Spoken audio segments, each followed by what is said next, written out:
first thing we're going to do is our rub for our meat. This is just a regular old barbecue seasoning rub you can find in any store. This is Texas barbecue. They have all kinds of flavors out there. You can make your own, but why? They do all the work for you. And it's really good. So we're going to do this, and then we're going to add another secret ingredient, Turbinado Sugar. If you've never had it, it's just a more coarse sugar. It comes in these little teaspoon packets. It's pure cane sugar. And the reason for this is not to sweeten it up, but it provides a really good caramelization because it's so coarse it melts slower. And this will help give the illusion that it cooked on the grill. So we're going to cook this indoors. You can cook these on the grill if you like, but this is going to be for indoors, this recipe. You don't change it, you just cook them on a grill. This is 1 pound of pork. Now, you can see this is just pork, ground pork. If you ever had a rib sandwich at that Mick restaurant, Lord have mercy, if you ever watched a video on how they make it, you'd never eat one again. It's like liquid stuff that's processed and formed and then frozen and then cooked, and it's just nasty. This is pork. Plain and simple. So when you do it yourself like this, you know what you're eating. It's not processed beyond recognition. It's just simply pork with some seasoning in it. So we're going to do sliders. So we're going to make these out into little bitty patties. And then we're going to put them on a lined parchment papered baking sheet. Because after we're done patting them all out, we're going to stick them in the freezer for about 15 minutes. Not going to freeze them. Just going to help them so that when I peel them off, I don't tear them up. So again, this is kind of like that rib sandwich at the mixed store. But since I'm Jimmy Dick, we're going to call it the DkRib.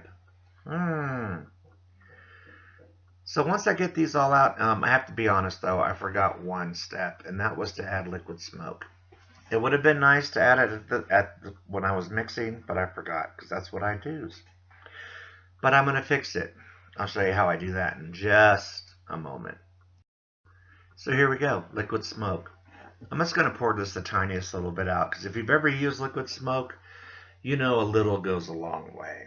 And so all I'm going to do is I'm going to take my little silicone brush here and I'm just going to dab it, tiniest thing, a few drops, and then pat it in on each one of these. That's it.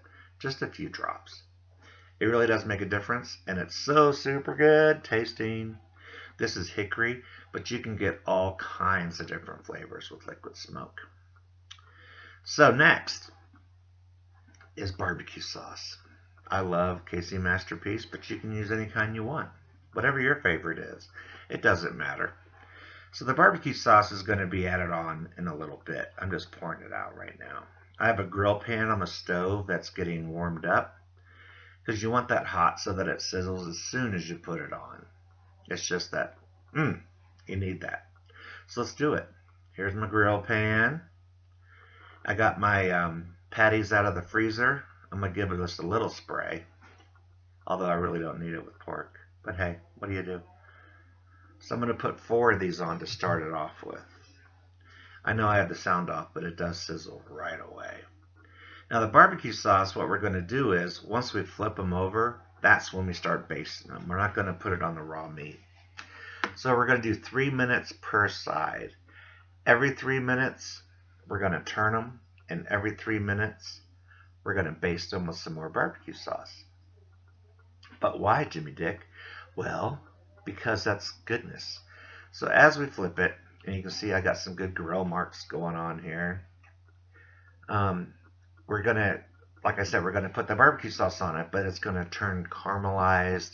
It's going to get a little burnt. You need that with barbecue. So you want the barbecue sauce to get super thick and super flavorful. And that's what's going to happen here. And it's going to give that illusion that it cooked for a long time outside. These things, let me just tell you what, you're going to love them. So again, I'm turning these every 3 minutes, and they will shrink, so I put the other 2 in there. 1 pound will make 6 sliders.